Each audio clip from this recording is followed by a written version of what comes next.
Presiden Prabowo Subianto resmi mengumumkan pemberian paket insentif. Pengumuman dilakukan setelah rapat terbatas dengan beberapa Menteri Ekonomi Kabinet Merah Putih. Paket kebijakan ekonomi terbaru diantaranya diskon tiket kereta sebesar 30%, diskon tiket pesawat berupa PPNDTP 6%, diskon tiket angkutan laut sebesar 50%, diskon tarif tol sebesar 20%, penebalan bantuan sosial dan pemberian bantuan pagat, bantuan subsidi upah sebesar Rp150.000 per bulan untuk sekitar 17 juta pekerja, dan perpanjangan diskon 50% dilakukan kembali selama 6 bulan bagi pekerja sektor padat karya. Adapun paket insentif ini dirilis dalam rangka mendorong daya beli masyarakat guna mendongkrak pertumbuhan ekonomi Indonesia pada kuartal 2 tahun 2025 sekaligus meminimalisir dampak ekonomi global. Pemerintah akan memberikan paket insentif mulai 5 Juni 2025. Jumlah paket ini berkurang jika dibandingkan dengan paparan sebelumnya yang diungkapkan Menko Perekonomian Erlangga Hartarto beberapa waktu lalu. Pemerintah memutuskan meniadakan diskon tarif 50% untuk listrik rumah tangga.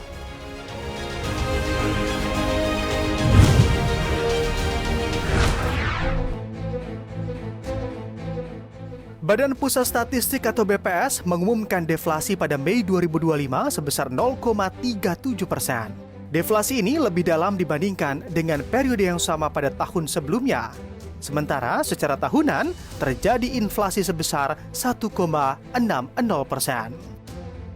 Deflasi bulan Mei didorong oleh penurunan harga pada kelompok makanan, minuman, dan tembakau, di mana tercatat deflasi 1,40%.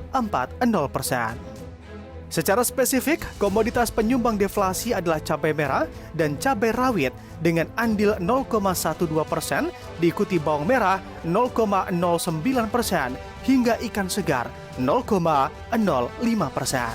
Selain itu, masih ada komoditas yang masih memberikan andil inflasi di Mei, yaitu tomat dengan andil inflasi 0,03%, tarif pulsa ponsel 0,02%, dan tarif angkutan udara 0,01%.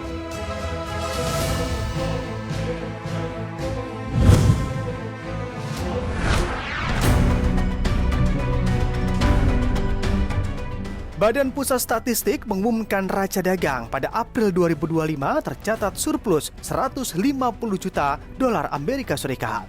Dengan demikian, surplus neraca perdagangan telah tercatat selama 60 bulan beruntun sejak Mei 2020.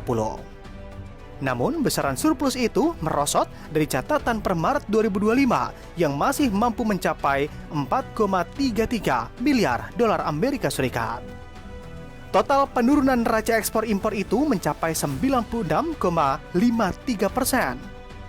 Deputi Statistik Bidang Distribusi dan Jasa Puji Ismartini mengatakan, ekspor Indonesia pada April sebesar 20,74 miliar dolar Amerika Serikat atau naik 5,76% secara tahunan. Sementara itu, impor pada April 2024 sebesar 20,59 miliar dolar Amerika Serikat, naik 21,84% secara year on year. Menurut data BPS, surplus pada April 2025 ini ditopang surplus pada komoditas non-migas 1,51 miliar dolar Amerika Serikat dengan komoditas penyumbang surplus utama bahan bakar mineral lemak hewani dan nabati serta besi baja. Pada saat yang sama, neraca perdagangan komoditas migas defisit 1,35 miliar dolar Amerika Serikat dengan komoditas penyumbang defisit adalah hasil minyak dan minyak mentah.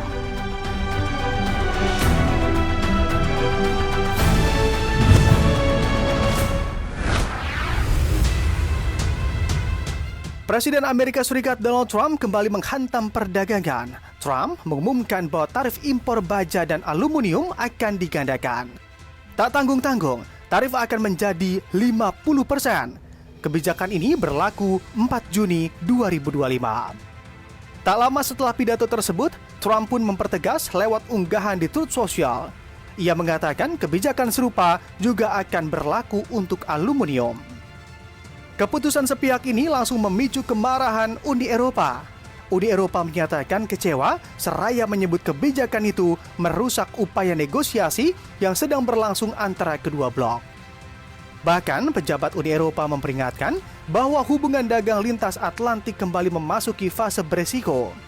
Sementara itu, negara-negara penghasil baja dunia seperti Korea Selatan, Vietnam, Jepang, dan India diyakini akan sangat terpengaruh kebijakan baru Trump.